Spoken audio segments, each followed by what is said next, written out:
ఒక సదుద్దేశం, ఒక సదాశయం లేకుండా ఒకరు కన్యాకుమారి నుంచి కశ్మీర్ వరకు నడిచిన అది ఒక నిరర్ధకమైన నడకగా చరిత్రలో మిగిలిపోతుంది.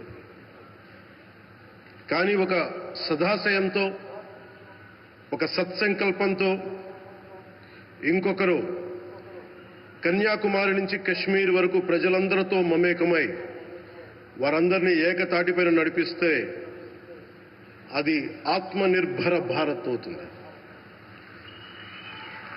అదే కన్యాకుమారి నుంచి కశ్మీర్ వరకు ప్రజలకి వారి పరిసరాల శుభ్రత యొక్క బాధ్యతను తెలియజేస్తే అది స్వచ్ఛ భారత్ అవుతుంది.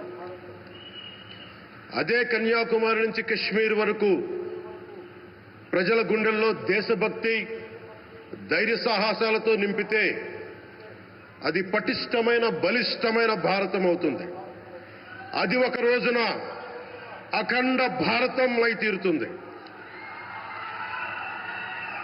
ఒక బలమైన భారత్ కోసం, ఒక దృఢమైన దేశం కోసం, జగత్తంతా వసుదైక కుటుంబం అనే భావన కోసం 4.5 దశాబ్దాలుగా పరిశ్రమిస్తూ ఆ దారిలో ఎదుర్కొన్న ప్రతి పరాజయాన్ని, పడ్డ ప్రతి అవమానాన్ని నవ్వుతూ స్వీకరిస్తూ వాటినే విజయాలకి ఇంధనంగా వాడుకుంటూ దేశాన్ని అభివృద్ధి పథంలో నడిపిస్తూ భారతదేశాన్ని ప్రపంచంలోనే 3వ బలమైన ఆర్థిక వ్యవస్థగా తీర్చిదిద్దేలా నడిపిస్తున్న మన ప్రియతమ ప్రధాని, మన గౌరవ ప్రధాని శ్రీ నరేంద్ర మోదీ గారికి నా తరపున 5 కోట్ల మంది ఆంధ్రప్రదేశ్ ప్రజల తరపున నా హృదయపూర్వక నమస్కారాలు.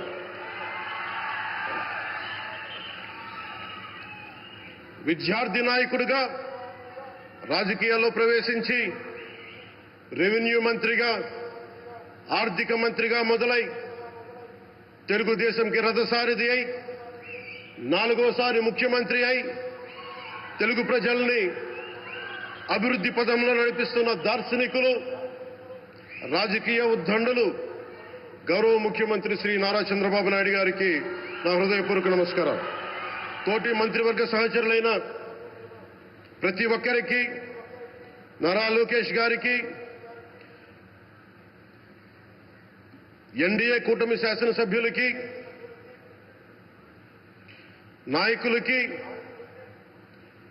బీజేపీ నాయకులందరికీ పేరు పేరున నా నమస్కారాలు. కార్యకర్తలకి నా హృదయపూర్వక నమస్కారాలు.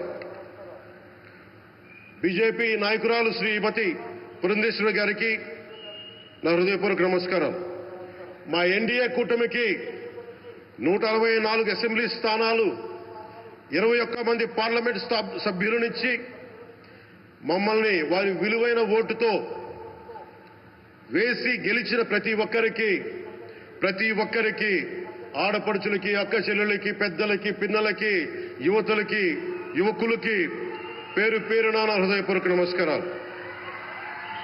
ప్రజలు ఎన్డీఏ ప్రభుత్వాన్ని నమ్మారు, నిలబడ్డారు. అలా నిలబడినందుకే ఈ రోజున మన గౌరవ ప్రధానమంత్రి గారి సారథ్యంలో ఈ ప్రారంభోత్సవాలు కానీ, శంకుస్థాపనలు కానీ, అది దక్షిణ కోస్తా రైల్వే జోన్ కావచ్చు, కృష్ణపట్నం ఇండస్ట్రియల్ పార్క్ కానీ, గ్రీన్ హైడ్రోజన్ హబ్ కానీ, అనకాపల్లి బల్క్ డ్రగ్ పార్క్ కావచ్చు, 6 కొత్త రైల్వే ప్రాజెక్టులు కావచ్చు, వీటన్నిటిని వచ్చే పెట్టుబడి దాదాపు 2,10,000 కోట్ల రూపాయల పెట్టుబడులు, 7.5 లక్షల మందికి ఉపాధి అవకాశాలు.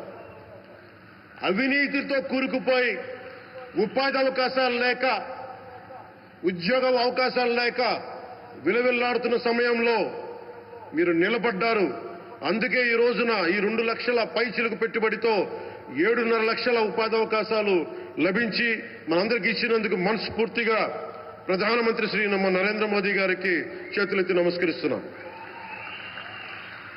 ఇవి కాకుండా కొత్త హైవేల నిర్మాణం, విస్తరణ, అలాగే అమరావతి రాజధానికి పెట్టుబడులు, పోలవరంకి నిధులు, 15th ఫైనాన్స్ కమిషన్ నిధులు కానీ, జల్ జీవన్ మిషన్ కోసం ప్రతి ఇంటికి నీరు, రక్షిత మంచినీరు రావాలి, ఆయన ఆకాంక్ష, ఆయన ఆశయం.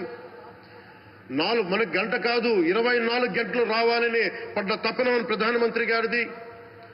వీటన్నిటికీ చేయగలుగుతున్నాం, ముందు ప్రారంభించామంటే మీరు మా మీద పెట్టిన భరోసా, మా మీద పెట్టిన నమ్మకం, గౌరవ ప్రధానమంత్రి గారి మీద మీరు చూపించిన నమ్మకం.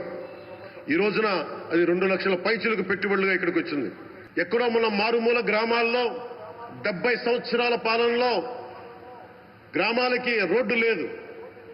ప్రధానమంత్రి సడక్ యోజన కింద ఈ రోజున మనం మారుమూల గిరిజన గ్రామాల్లో కూడా రోడ్లు వేయగలుగుతున్నామంటే దానికి ముందుండి మాకు వెన్నుతట్టి మాకు నిధులు సమకూరుస్తుంది నరేంద్ర మోదీ గారు. భారతం అభివృద్ధి పదంలో ఎందుకు చేశారు ఇవన్నీ అంటే, భారతదేశం అన్ని రాజ్యాలు, అన్ని రాష్ట్రాలు ఏ ఒక్కరు కూడా అభివృద్ధిలో వెనకపడకూడదు. అది మనకి తెలంగాణ కావచ్చు, ఆంధ్రప్రదేశ్ కావచ్చు, ఆంధ్రప్రదేశ్లోని ఉత్తరాంధ్ర, రాయలసీమ, మనకి కోస్తాంధ్ర కావచ్చు, ఎక్కడా కూడా ఏ ప్రాంతం కూడా వెనుకపడకూడదు. అభివృద్ధిలో అందరికీ సమాన వాటా ఉండాలని చెప్పే ఈరోజు ఇన్ని పెట్టుబడులు. ఈ మోదీ గారి సంకల్పానికి, సహకారానికి, ఆయన గైడెన్స్ కి మనస్ఫూర్తిగా నా కృతజ్ఞతలు. 5 ఏళ్ల అవినీతి, అరాచక పాలనలో ఆంధ్రప్రదేశ్ అంధకారంలో కూరుకుపోయినప్పుడు ఆ రోజున మన ముందుకొచ్చి మేము ఎన్డీఏ కూటమితో మనం నిలబెడదాం, ఆంధ్రప్రదేశ్ ప్రజల ఆకాంక్షలు నిలబెడదాం, అభివృద్ధి పదంలో నడిపిద్దామని చెప్పి ఆ రోజు ఆశాజ్యోతిలో నిలబడ్డారు. అసలు అభివృద్ధికి ఆస్కారమే లేదు ఆంధ్రాకి అనే స్థితి నుంచి అభివృద్ధి అంటే ఆంధ్రానే అని చెప్పుకునేలా గౌరవ ముఖ్యమంత్రి గారి నాయకత్వం, చంద్రబాబు గారి నాయకత్వంలో, ప్రధానమంత్రి గారి నిర్దేశకత్వంలో, వారి సూచనలతో, సహకారంతో కేబినెట్ కానీ, మంత్రివర్గ సహచరులు కానీ, ఎన్డీఏ కూటమి ఎమ్మెల్యేలు కానీ, మేమందరం కార్యకర్తలు అందరం కష్టపడతాం. అహిర్నిశలు రేయం భవళ్లు కష్టపడతాం. దేశ ప్రగతిలో భాగస్వాములు అవుతాం. మేము ప్రధానమంత్రి గారికి అండగా ఉంటామని తెలియజేసుకుంటూ, ఆంధ్రప్రదేశ్లో ఉన్న ఆంధ్రాకి వెలుగుతో నింపుతున్న మీ నిండు హృదయానికి నా హృదయపూర్వక కృతజ్ఞతలు తెలియజేసుకుంటున్నాను. మరోమారు మీ అందరికీ ధన్యవాదాలు తెలుపుకుంటూ, నమ్మకం పెట్టారు. మీరు పెట్టిన నమ్మకానికి ఈ రోజున 2 లక్షల పైచిలకు పెట్టుబడులు తీసుకొచ్చాం.